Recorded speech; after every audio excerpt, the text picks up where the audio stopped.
Joe Gibbs Racing has really screwed up. Remember when Joe Gibbs Racing said they couldn't keep Kyle Busch because they couldn't find a sponsor for him? Well, not only has a sponsor committed to Kyle Busch on the Richard Childress Racing side, but a major sponsor may be leaving Joe Gibbs Racing next year. We'll talk about that and much more in the world of racing. So before we get into today's video, let me just say, if you're not subscribed already, be sure to do so. I like to think this is a pretty good place for motorsport content.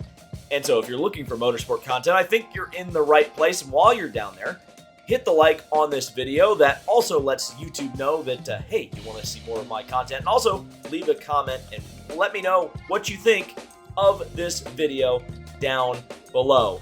So I got to catch up on a lot of things that have happened throughout the world of racing, and one of them is that Stewart-Haas Racing is replacing Cole Custer with Ryan Preece.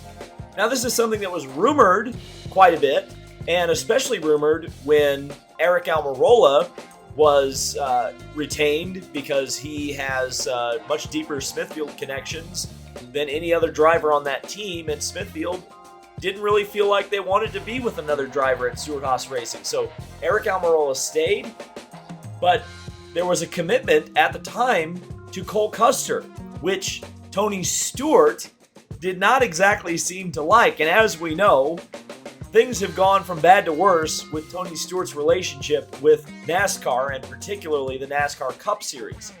So I'm wondering, with Ryan Preece going to the 41 car in the Cup Series for next year, is this a bit of an olive branch from Gene Haas to try to keep Tony Stewart engaged at the NASCAR Cup Series level? Because, as we know, Tony Stewart looks like, that flirtation with drag racing is probably going to grow and get much bigger.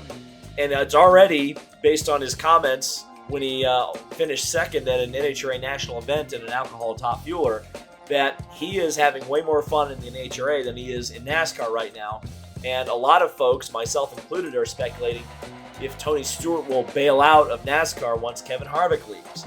Well, if Ryan Preece is still around and Tony Stewart is a fan of Ryan Preece, then perhaps this is a way to keep Tony Stewart in NASCAR. Logan Sargeant will drive for Williams Formula One team next year on the Formula One grid, and he is the first American Formula One driver and the first full-time since Scott Speed. Now he's the first American Formula One driver to actually participate since Alexander Rossi, at least in a race. And the way he did it was super license points earned from Formula 2. Now, the Formula 1 super license debate was raging throughout the summer when Red Bull showed interest in bringing Colton Herta to the AlphaTauri Formula One team and potentially grooming him to take over at Red Bull at some point. But obviously, Herta didn't have the super license points and was told essentially, and ultimately that they decided to, but there was going to be no provision for Colton Herta to go to Formula One. But everybody kind of forgot, not really everybody forgot, but a lot of people overlooked that Logan Sargeant was kind of waiting in the wings. An American driver with connections to Williams. Williams chose him last year to go to Formula 2 as a development driver, and he's going to earn the spot, take over Nicholas Latifi's ride, and I think it's going to be good for the sport, good for American drivers. Hopefully, he performs. So, it doesn't look like we're going to have an IndyCar game anytime soon. Motorsports games is quickly falling apart, and whenever that story reaches its ultimate and seemingly inevitable conclusion, I will make a video, don't worry. But in the meantime, you can play Automobilista 2 because I've been tracking the progress of this game. And not only do they have oval racing now, not only do they have 3 different seasons of kart, Champ Car, IndyCar, whatever you want to call them, seasons 1995, 1998, and 2000 to play with, but now you can race those cars at the Indianapolis Motor Speedway. They have 3 wide starts. The rules are pretty good. The physics are not bad. I'm actually, at least last I checked, I'm on top of the world at 239 mile per hour lap at the Indianapolis Motor Speedway in the 2000 Lola Toyota. but I quickly expect that I'm going to get knocked off that. But yeah, it's if you've been looking for a video game that features Indy cars, especially this Christmas season, I would suggest this one. This is another thing I will be making videos about very soon, because Automobilista 2, at this point, I think I'm willing to give an endorsement to as the IndyCar game that you should get if you are craving an IndyCar game this season. So let's get into the meat and potatoes of this video, and it is that Adam Stern last week on NASCAR Radio Sirius XM confirmed something that I had thought about for a little bit, even before Adam talked about it, because, with all this Kyle Busch drama and, Kyle Busch leaving Joe Gibbs Racing and the sponsorship dramas with M&M's, I kind of was wondering about FedEx, and I actually Googled it, and I was like, I looked up, what the actual length of the deal was, and it was all very vague. Well, Adam Stern said that FedEx in 2023 is on the final year of its contract, and so is Denny Hamlin. Now, is there a potential that they could re-sign both of them? Sure.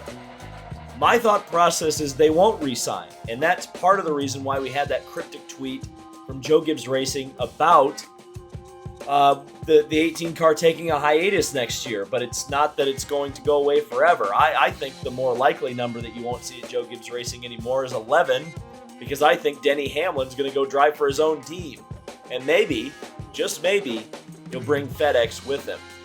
But things are getting a little bit worse for Joe Gibbs Racing. Back to Adam Stern talking about Kyle Busch.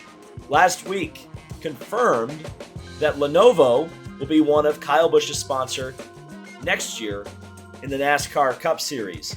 And so the question is now, all we ever heard from Joe Gibbs Racing, the Joe Gibbs Racing side of things, all Kyle Busch ever heard was that they couldn't find a sponsor for him. They couldn't find a sponsor that would replace M&M's. There was a lot of speculation that Kyle Busch's past behavior, which really in the grand scheme of things isn't that bad, especially considering some of the drivers that have sponsorship and nobody has any problem with it. At the end of the day, Kyle Busch is a lightning rod, but I was always questioning the narrative that Kyle Busch couldn't have sponsors. I mean, hell, he's got a sponsor for the Indy 500. He just can't find a ride.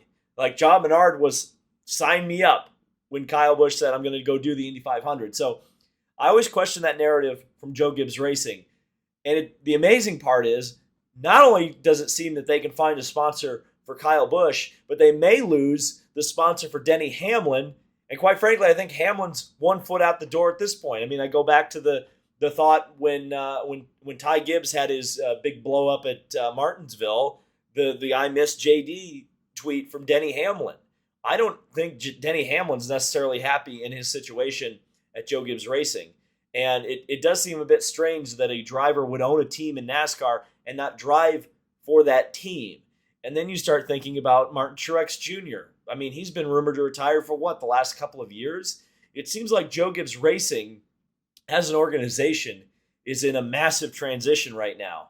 A team that was, just a couple of years ago, such a powerhouse, such a dominant force in NASCAR that people, I mean, when you think about the darn cheating Toyotas, that section of the NASCAR fan base that really doesn't like Toyota, why don't they like Toyota? It's because Joe Gibbs Racing got the Toyotas to the point where they were competitive for race wins. Not only competitive, but they were winning Daytona 500s. They were winning championships. They were winning a lot of races. And it's quite something to think of that team potentially going into a slump.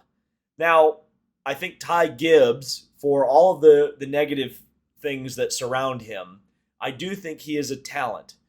The question is going to be, is he going to be the second, or in his case, I guess, third generational talent that is going to kind of end up in the Marco Andretti territory where, how many teams has Ty Gibbs driven for that haven't been a part of his family? When you have that kind of career stability that early on, sometimes it falls off the rails. More often than not, it falls off of the rails. And if he's going to be the team leader, essentially, I mean, I guess Christopher Bell will be, but who knows how long he'll stick around. And the real winner seems to be Eric Jones, who got out of that went over to the Petty GMS team, and then Jimmy Johnson buys into that team, and all of a sudden you've got the two living 7-time NASCAR champions that are going to foster and nurture Eric Jones as that team continues to grow. Perhaps it seems like Joe Gibbs Racing is going to fall down the ladder. And think about what Kyle Busch is going to do with Richard Childress Racing. Uplift that. Think about Denny Hamlin at 2311. If he's a teammate directly with Bubba Wallace and Daniel Hemrick, I can imagine that team and its profile raising the game. They raised the game when they brought in Kurt Busch. So, this is going to be quite an interesting paradigm shift in NASCAR over the next couple of years. And I'd be interested to hear what you guys think in the comments. Is Joe Gibbs Racing falling off? Do you see disaster in its future? Or do you see this team rallying, getting younger, and getting better? I don't know. Let me know. We'll talk later. Thank you guys so much for watching. This has been David Land on YouTube. Lots of content still to come over this Thanksgiving week. We'll see you in the next video.